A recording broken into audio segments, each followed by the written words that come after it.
ಎಲ್ಲ ಸ್ಪರ್ಧಾ ಮಿತ್ರರಿಗೆ ನಮಸ್ಕಾರ. ಪರಿಸರ ಅಧ್ಯಯನದ ಮೊದಲನೇ ತರಗತಿನ ನಾವು ನೋಡ್ತಾ ಇದ್ದೀವಿ. ಇದರಲ್ಲಿ ಕೆಲವೊಂದಷ್ಟು ಪದ ಸಂಪತ್ತು ಅಂತ ಕರಿತೀವಲ್ಲ, ಟರ್ಮಿನಾಲಜೀಸನ್ನು ನೋಡ್ತಾ ಹೋಗೋಣ. ನಾನು ಟೀಚ್ ಮಾಡಲಿಕ್ಕೆ ಬಳಸಿರ್ತಕ್ಕಂಥ ಪುಸ್ತಕ ಬಂದು ಭೈರಪ್ಪನವ್ರದ್ದು, ಮತ್ತು ಸೆಕೆಂಡ್ PUC ಎನ್ವಿರಾನ್ಮೆಂಟ್ ಸೆಕ್ಷನ್ದು ತೊಗೊಂಡಿರ್ತೀನಿ. ಓಕೆನಾ? ಓಕೆ, ಫಸ್ಟ್ ವರ್ಡ್ ಏನಂತ ಬರುತ್ತೆ? ಫಸ್ಟ್ ವರ್ಡ್ ಬಂದು ಎನ್ವಿರಾನ್ಮೆಂಟ್ ಅಂದರೆ ಪರಿಸರ ಅಂತಂದರೆ ಏನು ಅಂತ ನೋಡೋಣ. ಓಕೆನಾ? ಪರಿಸರ ಅಂತಂದರೆ ಏನು ಅಂತಂದರೆ ಒಂದು ಜೀವಿಯ ಸುತ್ತಮುತ್ತಲಿರುವ ಮತ್ತು ಆ ಜೀವಿಯ ಜೀವಿತಾವಧಿಯಲ್ಲಿ ಅದರ ಮೇಲೆ ಬೀರುವ ಪರಿಣಾಮಗಳ ಎಲ್ಲ ಅಂಶಗಳನ್ನು ಒಟ್ಟಾರೆಯಾಗಿ ನಾವೇನಂತ ಕರಿತೇವೆ? ಪರಿಸರ ಅಂತ ಕರಿತೇವೆ. ಅಂದರೆ ಏನು? ಒಂದು ಜೀವಿ, ಈಗ ಒಂದು ಜೀವಿ ಇದೆ, ಈ ಜೀವಿಯ ಮೇಲೆ ಸುತ್ತಮುತ್ತಲಿರುವ ಅಂತಂದರೆ ಈ ಸುತ್ತಮುತ್ತಲಿನ ವಾಯುಗುಣ, ಸಸ್ಯವರ್ಗ ಅಥವಾ ಪ್ರದೇಶ, ಆ ಆವಾಸ ಸ್ಥಾನದ ಒಂದು ಜಾಗ, ಯಾವ ರೀತಿ ಪರಿಣಾಮಗಳು ಅಥವಾ ಅದು ಒಂದು ಈ ಹುಟ್ಟಿದಾಗಿಂದ ಇದು ಸಾಯುವವರೆಗೆ ಯಾವ ರೀತಿ ಪರಿಣಾಮಗಳನ್ನು ಬೀರ್ತವೆ ಆ ಒಂದು ಪರಿಸರದ ಎಲ್ಲ ಅಂಶಗಳು ಅಂತಕ್ಕಂಥದ್ದನ್ನು ನಾವು ಸ್ಟಡಿ ಮಾಡೋದನ್ನು ನಾವೇನಂತ ಕರಿತೇವೆ? ಪರಿಸರ ಅಧ್ಯಯನ ಅಂತ ಕರಿತೇವೆ ಅಥವಾ ಪರಿಸರ ಅಂತ ಕರಿತೇವೆ. ಇದು ಈ ಒಂದು ಪದವನ್ನು ಮೊದಲು ಬಳಸಿದವರು ಕಾರ್ಲೈಲ್ ಅಂತಕ್ಕಂತಹ ಒಬ್ಬ ವಿಜ್ಞಾನಿ. ಈ ಕಾರ್ಲೈಲ್ ಎನ್ನುವಂತಕ್ಕಂಥ ವ್ಯಕ್ತಿ 1828ರಲ್ಲಿ ಮೊದಲ ಬಾರಿಗೆ ಕಾರ್ಲೈಲ್ ಅನ್ನೋರು ಎನ್ವಿರಾನ್ಮೆಂಟ್ ಅನ್ನೋ ಒಂದು ಪದವನ್ನು ಬಳಸ್ತಾರೆ. ಈ ಎನ್ವಿರಾನ್ಮೆಂಟ್ ಅನ್ನೋ ಒಂದು ಪದ ಎಲ್ಲಿಂದ ಬಂದಿದೆ ಅಂತಂದರೆ ಫ್ರೆಂಚ್ ಭಾಷೆಯ ಎನ್ವಿರೋನಿಯಾ ಅಂತಕ್ಕಂಥ ಪದದಿಂದ ಬಂದಿದೆ. ಅಂತಂದರೆ ಏನು? ಎನ್ವಿರೋನಿಯಾ ಅಂತಂದರೆ ಸುತ್ತಮುತ್ತಲು ಅಂತ ಅರ್ಥ. ಈ ಎನ್ವಿರಾನ್ಮೆಂಟ್ ಅನ್ನೋ ಒಂದು ವರ್ಡ್ ಇದೆಯಲ್ಲ, ಈ ಎನ್ವಿರಾನ್ಮೆಂಟ್ ಅಂತಕ್ಕಂಥದ್ದು ಎರಡು ಪರಿಸರವನ್ನು ಹೊಂದಿದೆ. ಒಂದು ಜೈವಿಕ, ಇನ್ನೊಂದು ಅಜೈವಿಕ ಅಂತ ಕರಿತೇವೆ. ಜೈವಿಕದಲ್ಲಿ ಯಾವ್ದ್ಯಾವುದು ಬರುತ್ತೆ? ಮಾನವರು ಬರ್ತೀವ, ಸಸ್ಯಗಳು ಬರುತ್ತಾ, ಸೂಕ್ಷ್ಮ ಜೀವಿಗಳು ಬರುತ್ತೆ. ಸಸ್ಯಗಳು ಜೀವಿಗಳ? ಹೌದು, ಸಸ್ಯಗಳು ಜೀವಿಗಳು. ಸಸ್ಯಗಳಿಗೂ ಜೀವ ಇದೆ ಅಂತ ಹೇಳಿದವರು ಯಾರು? ಸರ್ ಜಗದೀಶ್ ಚಂದ್ರ ಬೋಸ್ ಅವರು ಸಸ್ಯಗಳಿಗೆ ಜೀವ ಇದೆ ಅಂತಕ್ಕಂಥದ್ದನ್ನು ತೋರಿಸ್ಕೊಟ್ರು. ಓಕೆನಾ? ಸೂಕ್ಷ್ಮ ಜೀವಿಗಳು ಸಹ ಜೈವಿಕದಲ್ಲಿ ಬರುತ್ತೆ. ಅಜೈವಿಕದಲ್ಲಿ ಯಾವ್ಯಾವುದು ಬರುತ್ತೆ? ತಾಪ, ಮಳೆ, ಮಣ್ಣು. ಓಕೆನಾ? ಈ ರೀತಿಯ ಕೆಲವೊಂದಷ್ಟು ಏನು ಫ್ಯಾಕ್ಟರ್ಸ್ ಬರುತ್ತೆ, ತಾಪ, ಮಳೆ, ನೀರು, ಇನ್ನು ಮುಂತಾದವುಗಳೆಲ್ಲ ಅಜೈವಿಕ ಪರಿಸರಕ್ಕೆ ಸೂಚಿಸ್ತಕ್ಕಂಥ ಅಜೈವಿಕ ಪರಿಸರಕ್ಕೆ ಉದಾಹರಣೆಗಳಾಗಿರ್ತವೆ. ಓಕೆನಾ? ಈ ಜೈವಿಕ ಮತ್ತು ಅಜೈವಿಕ ಪರಿಸರಗಳು ಒಂದು ಜೀವಿಯ ಜೀವಿತಾವಧಿಯಲ್ಲಿ ಯಾವ ರೀತಿ ಪರಿಣಾಮವನ್ನು ಬೀರ್ತವೆ ಅಂತಕ್ಕಂಥದ್ದನ್ನು ಸ್ಟಡಿ ಮಾಡೋದನ್ನು ನಾವೇನಂತ ಕರಿತೇವೆ? ಎನ್ವಿರಾನ್ಮೆಂಟ್ ಅಂತಕ್ಕಂಥದ್ದನ್ನು ಕರಿತೇವೆ. ಓಕೆನಾ?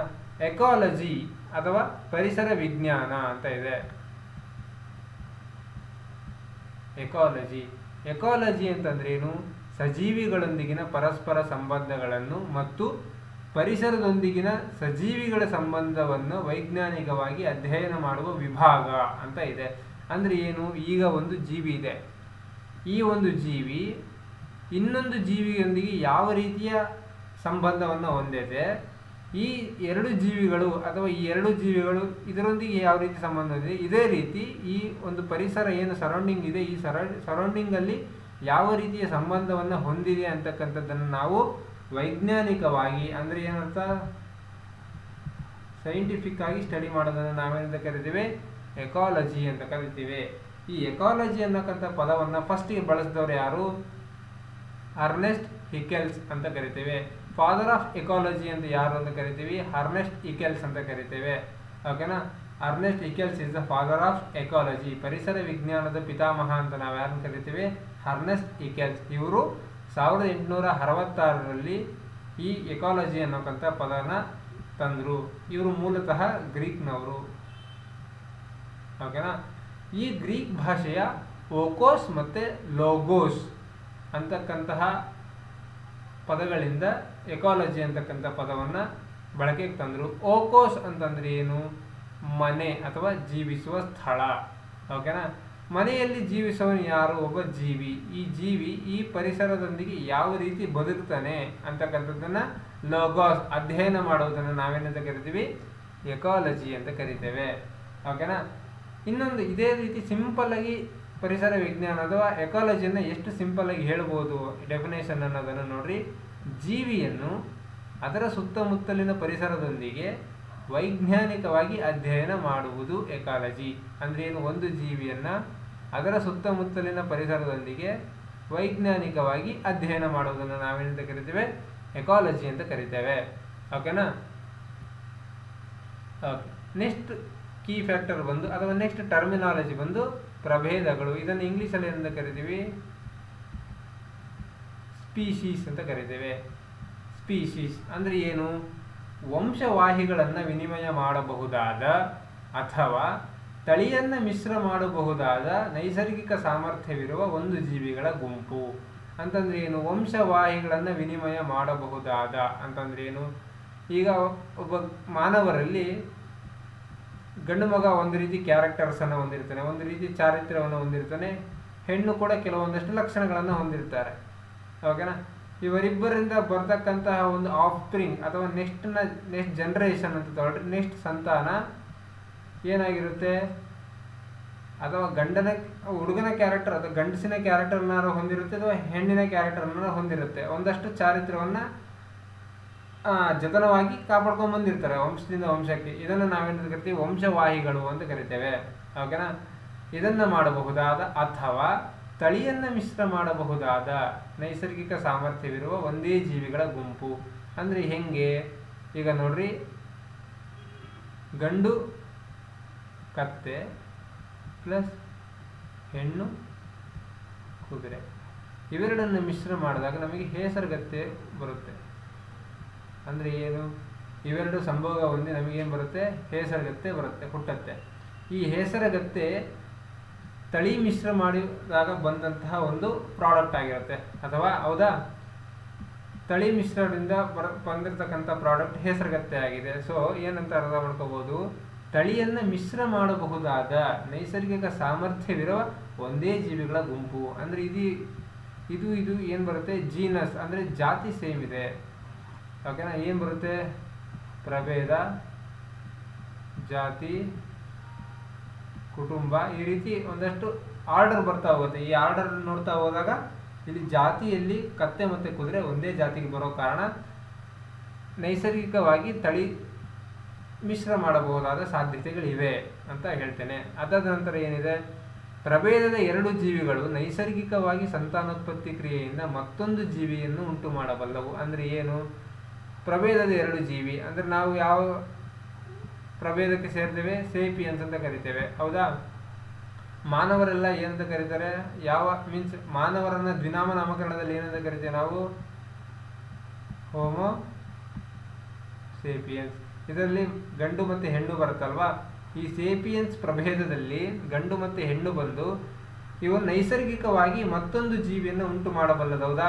ಹಾಗಾಗಿ ಏನಂತ ಕರಿತೇವೆ? ಪ್ರಭೇದದ ಎರಡು ಜೀವಿಗಳು ನೈಸರ್ಗಿಕವಾಗಿ ಸಂತಾನೋತ್ಪತ್ತಿ ಕ್ರಿಯೆಯಿಂದ ಮತ್ತೊಂದು ಜೀವಿಯನ್ನು ಉಂಟು ಮಾಡುವ ಸಾಮರ್ಥ್ಯ ಇರುತ್ತೆ. ಇದನ್ನು ನಾವೇನಂತ ಕರಿತೇವೆ? ಪ್ರಭೇದಗಳು ಅಂತ ಕರಿತೇವೆ. ಓಕೆನಾ? ನೆಕ್ಸ್ಟ್ ಟರ್ಮ್ ಬಂದು ಇಕ್ಯಾಡ್ ಅಂತ ಇದೆ ನೋಡಿ. ಈ ಕ್ಯಾಡ್ ಅಥವಾ ಎಕಾಡ್ ಅಂತ ಕರೀರಿ. ಇಲ್ಲಿ ಇಕೋಫೀನ್ ಅಂತ ಇದೆ, ಇದನ್ನಾರು ಕರಿಬೋದು. ಓಕೆನಾ? ಅಂದರೆ ಏನು? ಒಂದೇ ವಂಶವಾಹಿ ವ್ಯವಸ್ಥೆಯನ್ನು ಹೊಂದಿರುವ ಒಂದೇ ಪ್ರಭೇದಕ್ಕೆ ಸೇರಿದ ಜೀವಿಗಳಾಗಿದ್ದು ವಿಭಿನ್ನ ಭೌತಿಕ ಲಕ್ಷಣಗಳನ್ನು ಸೂಚಿಸುತ್ತದೆ. ಅಂತಂದ್ರೆ ಏನು? ಒಂದೇ ವಂಶವಾಹಿ ವ್ಯವಸ್ಥೆ ಅಂತಂದ್ರೆ ಏನು? ಒಂದೇ ಸ್ಪೀಸಿಸ್ಸು ಬಟ್ ಇದು ಕೆಲವೊಂದಷ್ಟು ಎನ್ವಿರಾನ್ಮೆಂಟಲ್ ಫ್ಯಾಕ್ಟರ್ಸ್ ಅಥವಾ ಪರಿಸರ ಲಕ್ಷಣಗಳಿಗೆ ಮಾರ್ಪಟ್ಟು ಕೆಲವೊಂದಷ್ಟು ಹೊರಗಿನ ಲಕ್ಷಣಗಳನ್ನು ಬೇರೆ ಬೇರೆ ಸೂಚಿಸುತ್ತೆ. ಅಂದರೆ ಏನು? ಹೊರಗಿನ ಲಕ್ಷಣನ ಭೌತಿಕ ಲಕ್ಷಣ ಅಂತ ಕರಿತೇವೆ. ಈ ಭೌತಿಕ ಲಕ್ಷಣಗಳು ಬೇರೆ ಬೇರೆ ರೀತಿ ಕಾಣುತ್ತೆ.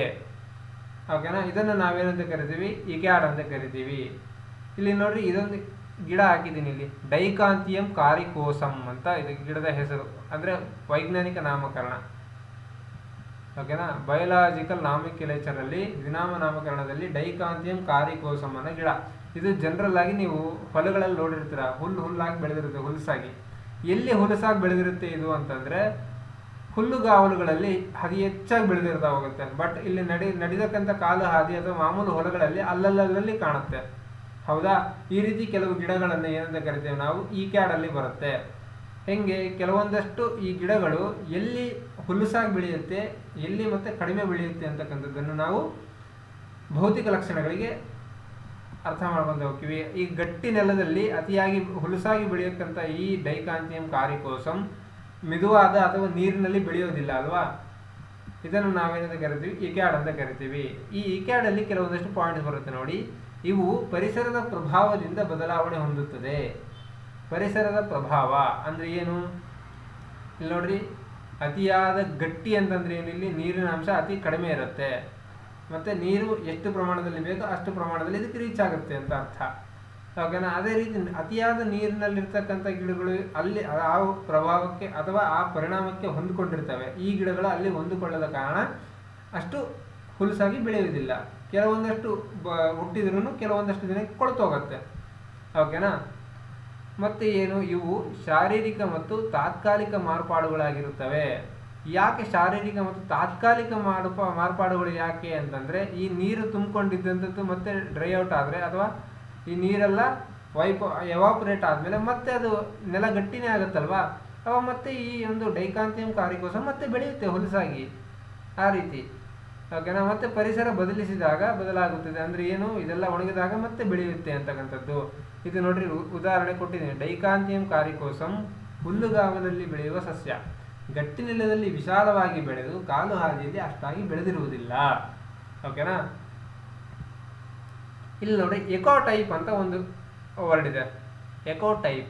ಎಕೋಟೈಪ್ ಅಂತಂದ್ರೆ ಏನು ಅಂತಕ್ಕಂಥದ್ದು ಮುಂಚೆ ಈ ವರ್ಡನ್ನು ಯಾರು ಬಳಸಿದ್ರು ಫಸ್ಟ್ಗೆ ಅಂತಂದರೆ, ಟುರೇಸನ್ ಅಂತಕ್ಕಂಥ ಒಬ್ಬ ವಿಜ್ಞಾನಿ 1920ರಲ್ಲಿ ಈ ಪದವನ್ನು ಪರಿಚಯಿಸ್ತಾರೆ. ಓಕೆನಾ? ಇದರ ಅರ್ಥ ಏನು ಅಂತಂದರೆ, ಎಕೋಟೈಪ್ ಅಂದರೆ ವಂಶವಾಹಿಕವಾಗಿ ವಿಭಿನ್ನವಾಗಿದ್ದರೂ ಒಂದೇ ಪ್ರದೇಶಕ್ಕೆ ಸೇರಿದ ಜೀವಿಗಳನ್ನು ಎಕೋಟೈಪ್ ಅಂತ ಕರಿತೇವೆ.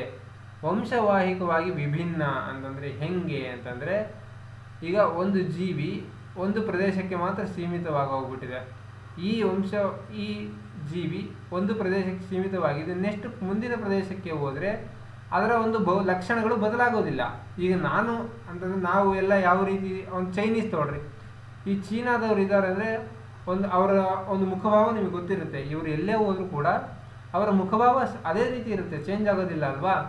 ಇದನ್ನು ನಾವೇನಂತ ಕರಿತೀವಿ, ಇಕೋಟೈಪ್ ಅಂತ ಕರಿತೀವಿ. ಅಂತಂದರೆ ಏನು, ಈ ಒಂದು ಪ್ರದೇಶಕ್ಕೆ ಅವನೇ ಸೀಮಿತವಾಗಿದ್ದಾನೆ, ಅವನ ಮುಖಲಕ್ಷಣಗಳು, ಅವನ ಬಾಡಿ ಸ್ಟ್ರಕ್ಚರು ಎಲ್ಲದೂ ಕೂಡ. ಅದು ಇನ್ನೊಂದು ಪ್ರದೇಶಕ್ಕೆ ಸೇರಿದಾಗ ಅದು ಮಾರ್ಪಾಟು ಆಗೋದಿಲ್ಲ.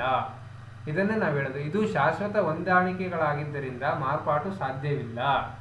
ಓಕೆನಾ? ಅದೇ ರೀತಿ ವಂಶವಾಹಿ ಬದಲಾವಣೆಗಳು ಶಾಶ್ವತವಾಗಿ ತಮ್ಮ ವಂಶವೃಕ್ಷದಲ್ಲಿ ಮುಂದುವರಿಯುತ್ತವೆ. ಅಂತಂದರೆ ಏನು, ಈಗ ಚೀನಾದನ್ನೋದು ಕಣ್ಣು ನೋಡಿದ್ರೆ ಚಿಕ್ಕದಾಗಿರುತ್ತೆ. ಆ ಚಿಕ್ಕ ಕಣ್ಣುಗಳು ಅವನ ಮಗು ಹುಟ್ಟುತ್ತಲ್ಲ ಅವನಿಗೂ ಅಷ್ಟೇ ಚಿಕ್ಕ ಕಣ್ಣಿರುತ್ತೆ. ಅದು ಅವನಿಗೆ ಹುಟ್ಟ ಮಗನು ಚಿಕ್ಕ ಕಣ್ಣುಗಳೇ ಇರುತ್ತೆ. ಮೀನ್ಸ್ ಅಲ್ಲೇ ಒಂದು ಪ್ರದೇಶಕ್ಕೆ ಅನುಗುಣವಾಗಿ ಆ ಮಗು ಜನಿಸಿರುತ್ತಲ್ಲ, ಅಲ್ಲಿಯ ವಾಯುಗುಣಕ್ಕೆ ಸರಿಯಾಗಿ ಅಲ್ವಾ ಪ್ರದೇಶಕ್ಕೆ ಸರಿಯಾಗಿ ಅವನು ಹುಟ್ಟಿದಂಥವನು ಅದೇ ರೀತಿಯ ರೂಪಗಳನ್ನು ಹೊಂದಿರ್ತಾನೆ. ಇದರಲ್ಲಿ ನಾವು ಮನುಷ್ಯನ ವಿವಿಧ ಜನಾಂಗಗಳು ಅಂತ ಕರಿತೇವೆ. ಯಾವುದು ಒಂದು ನೋಡ್ರಿ, ಇಲ್ಲಿ ಕಾಕಸಾಯ್ಡ್ ಅಂತ ಇದೆ, ಇಲ್ಲಿ ನೀಗ್ರಾಯ್ಡ್ ಅಂತ ಇದೆ, ಇಲ್ಲಿ ಮಂಗೋಲಾಯ್ಡ್ ಅಂತ ಇದೆ, ಇಲ್ಲಿ ಆಸ್ಟ್ರೋಲಾಯ್ಡ್ ಅಂತ ಇದೆ. ಈ ಒಂದು ಮಾನವನ ಜನಾಂಗಗಳು ಎಲ್ಲೆಲ್ಲಿದ್ದಾವೆ, ಈ ಒಂದು ಜನಾಂಗಗಳ ಈ ಒಂದು ರೂಪಗಳು ಜತನವಾಗಿ ಫಾರ್ವರ್ಡ್ ಆಗ್ತಾ ಬಂದಿದೆ ಹೊರತಾಗಿ ಏನು ಇದರಲ್ಲಿ ಕೆಲವೊಂದಷ್ಟು ಮಾರ್ಪಾಡುಗಳು ಅಷ್ಟಾಗಿ ಮಾರ್ಪಾಡಾಗಿಲ್ಲದಿದ್ರೂ ಅದೇ ರೀತಿ ಏನು ವಂಶವಾಹಿಗಳಿಂದ ಫಾಲೋ ಆಗ್ತಾ ಬಂದಿದ್ದಾವೆ ಅಂತಕ್ಕಂಥದ್ದು. ಓಕೆನಾ? ನೋಡಿ, ಜೀವಿ ಸಂದಣಿ ಅಂತ ಇದೆ ನೆಕ್ಸ್ಟ್ ಟರ್ಮ್, ಜೀವಿ ಸಂದಣಿ ಅಂತಂದ್ರೆ ಏನು, ಇದನ್ನು ಪಾಪ್ಯುಲೇಷನ್ ಅಂತ ಕರಿತೀವಿ. ಪಾಪ್ಯುಲೇಷನ್ ಹೆಂಗೆ ಹೇಳ್ತೀವಿ ನಾವು, ಒಂದು ಪ್ರದೇಶದಲ್ಲಿನ ಒಂದೇ ರೀತಿಯ ಪ್ರಭೇದದ ಜೀವಿಗಳ ಸಮೂಹ ಅಂತ ಕರಿತೀವಿ. ಈಗ ನಾವು ಏನಂತ 2026ಗೆ ನಮ್ಮ ಜನಸಂಖ್ಯೆಯನ್ನು ನಾವು ಚೆಕ್ ಮಾಡಲಿಕ್ಕೆ ಏನು ಮಾಡ್ತೀವಿ, ಜನಗಣತಿಯನ್ನು ಸ್ಟಾರ್ಟ್ ಮಾಡ್ತಾರೆ. ಹೌದಾ? ಎಲ್ಲಿ ಯಾವಾಗ ಮಾಡಿದ್ರು, 2020ಯಲ್ಲಿ ಮಾಡಿದ್ರಾ? ಸಾರಿ, ಮಾಡಿರಲಿಲ್ಲ. 2020ಯಲ್ಲಿ ಕೊರೋನಾ ಅಂತ ಮಾಡಿಲ್ಲ. ಓಕೆನಾ? ಜನಗಣತಿಯನ್ನು ಮಾಡ್ತಾರೆ. ಈ ಜನಗಣತಿಯನ್ನು ಮಾಡಿದಾಗ ಏನು ಮಾಡ್ತಾರೆ, ಜನರು ಎಷ್ಟಿದ್ದಾರೆ ಒಂದು ಪ್ರದೇಶದಲ್ಲಿ ಎಷ್ಟು ಜನ ಇದ್ದಾರೆ ಅಂತಕ್ಕಂಥದ್ದು ನೋಡೋದಕ್ಕೆ ನಾವೇನು ಮಾಡಿದ್ವಿ, ಜನಗಣತಿ ಅಂತ ಕರಿತೀವಿ. ಅಂದರೆ ಜೀವಿ ಸಂದಣಿ ಅಂದ್ರೇನು, ಒಂದು ಪ್ರದೇಶದಲ್ಲಿ ಒಂದೇ ರೀತಿಯ ಪ್ರಭೇದದ ಜೀವಿಗಳ ಸಮೂಹವನ್ನು ಜೀವಿ ಸಂದಣಿ ಅಂತ ಕರೀತಾರೆ. ನೋಡ್ರಿ, ಇದು ಒಂದಷ್ಟು ಏರಿಯಾ ಇದೆ ಇಲ್ಲಿ. ಈ ಏರಿಯಾದಲ್ಲಿ ಇಲ್ಲಿ ಒಂದು ಕತ್ತೆ ಐತೆ. ಈ ಒಂದು ಕತ್ತೆನ ಈ ಪ್ರದೇಶದಲ್ಲಿ ಇನ್ನೂ ಎಲ್ಲರ ಕತ್ತೆಗಳಿದಾವ, ಓಕೆನಾ, ಇದ್ರೆ ಎಷ್ಟು ಕತ್ತೆಗಳಿದಾವೆ ಅಂತಕ್ಕಂಥದ್ದನ್ನು ನಾವೇನು ಮಾಡ್ತೀವಿ, ಸ್ಟಡಿ ಮಾಡ್ತಾ ಹೋಗ್ತೀವಿ, ಕೌಂಟ್ ಮಾಡ್ತಾ ಹೋಗ್ತೀವಿ. ಇದನ್ನು ನಾವೇನಂತ ಕರಿತೀವಿ, ಕತ್ತೆಗಳ ಒಂದು ಕೌಂಟ್ ಮಾಡ್ತೀವಲ್ಲ, ಇದನ್ನು ನಾವೇನು ಕರಿತೀವಿ, ಒಂದು ಜನಗಣತಿ. ಇದರ ಒಂದು ಕತ್ತೆ ಗಣತಿ ಅಂತಲೇ ತೊಗೊಳ್ಳಿ, ಓಕೆನಾ. ಒಂದು ಎಂಥ ಡಾಂಕಿಗಳನ್ನು ಒಂದು ಪಾಪ್ಯುಲೇಷನ್ ಎಷ್ಟಿದೆ ಅಂತ ಚೆಕ್ ಮಾಡ್ತೇವೆ. ಈಗ ಜನರಲ್ ಆಗಿ ನಾವು ಹುಲಿಗಳನ್ನು ಸ್ಟಡಿ ಮಾಡ್ತಾ ಇರ್ತೀವಿ. ಹುಲಿಗಳ ಪಾಪ್ಯುಲೇಷನನ್ನು 2 years ಒಂದ್ಸಲ ಮಾಡ್ತಾರಂತೆ, ಹೌದಾ. ಹಾಗೆ ಒಂದು ಕಾಡಲ್ಲಿ ಅಥವಾ ಒಂದು ಪ್ರದೇಶದಲ್ಲಿ ಇರ್ತಕ್ಕಂಥ ಪ್ರಭೇದಗಳ ಜೀವಿಗಳ ಸಮೂಹವನ್ನು ಜೀವಿ ಸಂದಣಿ ಕೌಂಟ್ ಮಾಡೋದನ್ನು ನಾವೇನಂತ ಕರಿತೀವಿ, ಜೀವ ಸಂದಣಿ ಅಂತ ಕರಿತೀವಿ. ಈ ಒಂದು ಜೀವ ಸಂದಣಿ ಅಥವಾ ಜೀವಿ ಪಾಪ್ಯುಲೇಷನನ್ನು ಏನಕ್ಕೆ ಮಾಡಬೇಕು ಅಂತಂದರೆ, ಇಲ್ಲಿದೆ ನೋಡ್ರಿ, ಪ್ರಾದೇಶಿಕ ಹಂಚಿಕೆ, ಅಂದರೆ ಆ ಪ್ರದೇಶದಲ್ಲಿ ಎಷ್ಟು ಹಂಚಿಕೆಯಾಗಿದೆ, ಹಾಗೆ ಆ ಜೀವಿಗಳ ವಯೋರಚನೆ, ಆ ಜೀವಿಗಳ ರಚನೆ ಹೆಂಗಿದೆ, ಲಿಂಗಾನುಪಾತ, ಗಂಡು ಎಷ್ಟಿದೆ, ಹೆಣ್ಣಿದೆ ಎಷ್ಟಿದೆ, ಡೆತ್ ರೇಟ್, ಮರಣ ದರ ಎಷ್ಟಿದೆ ಅಂತಕ್ಕಂಥ ಮುಂತಾದವುಗಳನ್ನು ಅಧ್ಯಯನ ಮಾಡಲಿಕ್ಕಿದು ಹೆಲ್ಪ್ ಆಗುತ್ತೆ ಈ ಪಾಪ್ಯುಲೇಷನ್ನು, ಓಕೆನಾ. ಓಕೆ, ಈಗ ನೋಡಿ ಜೀವಿ ಸಮುದಾಯ ಅಂತ ಇದೆ ನೆಕ್ಸ್ಟ್ ಟರ್ಮ್, ಜೀವಿ ಸಮುದಾಯ. ಜೀವಿ ಸಮುದಾಯ ಅಂತಂದ್ರೆ ಏನು ಅಂತಂದರೆ, ಒಂದು ನಿರ್ದಿಷ್ಟ ಪ್ರದೇಶದಲ್ಲಿ ಒಂದೇ ಕಾಲಕ್ಕೆ ಜೀವಿಸುವ ವಿವಿಧ ಪ್ರಭೇದಗಳ ಜೀವಿಗಳ ಸಮೂಹವನ್ನು ಜೀವಿ ಸಮುದಾಯ ಅಂತ ಕರಿತೇವೆ. ಇಲ್ಲಿ ನೋಡ್ರಿ, ಈಗ ಹೆಂಗೆ ಅಂತಂದರೆ, ಈಗ ಒಂದು ಕಾಡಿದೆ, ಹೌದಾ. ಈ ಕಾಡಲ್ಲಿ ಏನೇನಿದೆ, ಸಸ್ಯಗಳಿದ್ದಾವೆ, ಪ್ಲಸ್ ಹಿಂಗೆ ಬೇಡ, ಕಾಡು ಪ್ರಾಣಿಗಳು ಅಂದರೆ ಎಲ್ಲ ಬಂದೋಗ್ಬಿಡ್ತವೆ. ಇದರಲ್ಲಿ ಕಾಡು ಮಾಂಸ ತಿನ್ನುವಂಥ ಕಾಡು ಪ್ರಾಣಿಗಳಿದ್ದಾವೆ, ಸಸ್ಯ ತಿನ್ನುವಂಥ ಕಾಡು ಪ್ರಾಣಿಗಳಿದ್ದಾವೆ. ಇದರಲ್ಲಿ ಕೆಲವರು ಮಾನವರು ಸಹ ವಾಸ ಮಾಡ್ತಿದ್ದಾರೆ, ಹೌದಾ. ಇಲ್ಲಿ ನೋಡ್ರಿ, ಒಂದು ನಿರ್ದಿಷ್ಟ ಪ್ರದೇಶದಲ್ಲಿ ಒಂದೇ ಕಾಲದಲ್ಲಿ ಜೀವಿಸುವ ವಿವಿಧ ಪ್ರಭೇದಗಳು. ಇಲ್ಲಿ ವಿವಿಧ ಪ್ರಭೇದಗಳೇನು ಬರುತ್ತೆ, ಸಸ್ಯಗಳು ಬರುತ್ತೆ, ಪ್ರಾಣಿಗಳಲ್ಲಿ ವಿವಿಧ ಪ್ರಭೇದಗಳು ಬರುತ್ತೆ, ಸಸ್ಯಗಳಲ್ಲಿ ವಿವಿಧ ಪ್ರಭೇದಗಳಲ್ಲಿ ಬರುತ್ತೆ, ಇನ್ನೇನು ಮಾನವರು ಹೋಮೋಸೇಪಿಯನ್ಸ್ ಬರ್ತೇವೆ, ಹೌದಾ. ಇಷ್ಟು ವಿವಿಧ ಪ್ರಭೇದಗಳ ಜೀವಿಗಳು ಜೀವಿಸ್ತಕ್ಕಂತಹ ಒಂದು ನಿರ್ದಿಷ್ಟ ಪ್ರದೇಶದಲ್ಲಿ ಎಲ್ಲ ಒಂದೇ ಕಾಲದಲ್ಲಿ ನೋಡ್ರಿ, ಒಂದು ನಿರ್ದಿಷ್ಟ ಪ್ರದೇಶದಲ್ಲಿ ಅಟ್ ಎ ಟೈಮ್ ಎಷ್ಟು ಅಥವಾ ವಿವಿಧ ಹಲವಾರು ಜೀವಿ ಸಮೂಹಗಳು ಇಲ್ಲಿ ಒಂದು ಬದುಕೋದನ್ನು ನಾವೆಂತ ಕರಿತೀವಿ, ಜೀವಿ ಸಮೂಹ ಅಂತ ಕರಿತೇವೆ. ಇಲ್ಲಿ ನೋಡ್ರಿ, ಉದಾಹರಣೆಗೆ ನಾವೇನು ಕೊಟ್ಟಿದ್ದೀವಿ, ಇಲ್ಲಿ ಬೆಟ್ಟದಲ್ಲಿ ವಾಸಿಸುವ ವಿವಿಧ ಜೀವಿಗಳ ಸಮುದಾಯ ಅಂತ ಇದೆ. ಬೆಟ್ಟದಲ್ಲಿ ಯಾವ್ಯಾವ ಇರುತ್ತೆ, ಕುರುಚಲು ಗಿಡ ಇರುತ್ತೆ, ಹೌದಾ, ಕೆಲವೊಂದಷ್ಟು ಹುಲ್ಲು ತಿನ್ನುವಂಥ ಪ್ರಾಣಿಗಳಿರ್ತವೆ, ಹೌದಾ, ಪೊಟರೆಗಳಿದ್ರೆ ಕರಡಿಗಳಿರ್ತವೆ, ಈ ರೀತಿ ಹಲವಾರು ಪ್ರಾಣಿಗಳು ಬರ್ತಾ ಹೋಗ್ತದೆ, ಹೌದ್ರಾ. ಅದೇ ರೀತಿ ಇಲ್ಲಿ ಕಣಿವೆ ಜೀವಿ ಸಮುದಾಯ ಅಂತಿದೆ. ಅಂದ್ರೆ ನೋಡ್ರಿ, ಇಲ್ಲಿ ಸಮುದಾಯ ಅಂತಂದರೆ ಪ್ರಾಣಿ, ಸಸ್ಯ, ಸೂಕ್ಷ್ಮ ಜೀವಿಗಳು ಎಲ್ಲ ಸಮೂಹವನ್ನು ನಾವೇನಂತ ಕರಿತೀವಿ, ಇಲ್ಲಿ ಕಮ್ಯುನಿಟಿ ಅಂತ ಕರಿತಾ ಇದ್ದೇವೆ. ಇದನ್ನು ನಾನು ಹೇಳ್ತಾ ಇದ್ದೀನಿ, ಓಕೆನಾ. ಅಂದರೆ ಏನು ಸಮುದಾಯ ಅಂತಂದರೆ ಏನೋ ಒಂದಷ್ಟು ರಿಲೇಟೆಡ್ ಅಂತಲ್ಲ, ಪ್ರಾಣಿ, ಸಸ್ಯ, ಸೂಕ್ಷ್ಮ ಜೀವಿಗಳಂತ ಅಂದರೆ ಲೆಕ್ಕ ಹಾಕಿ, ಸೂಕ್ಷ್ಮ ಜೀವಿಗಳಿಂದಲೂ ಸಹ ಎಲ್ಲವನ್ನು ನಾವು ಲೆಕ್ಕ ಹಾಕ್ತೀವಿ ಅಂತಂದರೆ, ಒಂದು ಚಿಕ್ಕ ಮೈಕ್ರೋಸ್ಕೋಪಿಕ್ ಆರ್ಗ್ಯಾನಿಸಮ್ ಇಂದ ಹಿಡಿದು ನಾವು ಗೈಗ್ಯಾಂಟ್ ಅನಿಮಲ್ವರೆಗೂ ನಾವು ಚೆಕ್ ಮಾಡ್ತೀವಿ ಅಲ್ಲಿ ಇರ್ತಕ್ಕಂಥ ಒಂದು ಪ್ರದೇಶದಲ್ಲಿ ಅಟ್ ಎ ಟೈಮ್, ಒಂದು ಟೈಮಲ್ಲಿ ಏನೇನು ಇರುತ್ತೆ ಅಂತಕ್ಕಂಥದ್ದು, ಓಕೆನಾ. ಓಕೆ, ಈಗ ನೆಕ್ಸ್ಟ್ ನೋಡಿ, ಬಯೋಮ್ ಅಂತ ಇದೆ. ಬಯೋಮ್ ಅಥವಾ ಜೀವಿ ಸಮೂಹ. ಈ ಜೀವಿ ಸಮೂಹ ಅಂತಕ್ಕಂಥ ಪದವನ್ನು ಮೊದಲಿಗೆ ಬಳಸಿದವರು ಯಾರು, ಕ್ಲೆಮೆಂಟ್ಸ್ ಮತ್ತು ಗಿಲ್ಫೋರ್ಡ್ ಅನ್ನೋರು 1939 ಅಂದರೆ 1939ರಲ್ಲಿ ಈ ಒಂದು ಪದದ ಪರಿಕಲ್ಪನೆಯನ್ನು ನೀಡ್ತಾರೆ.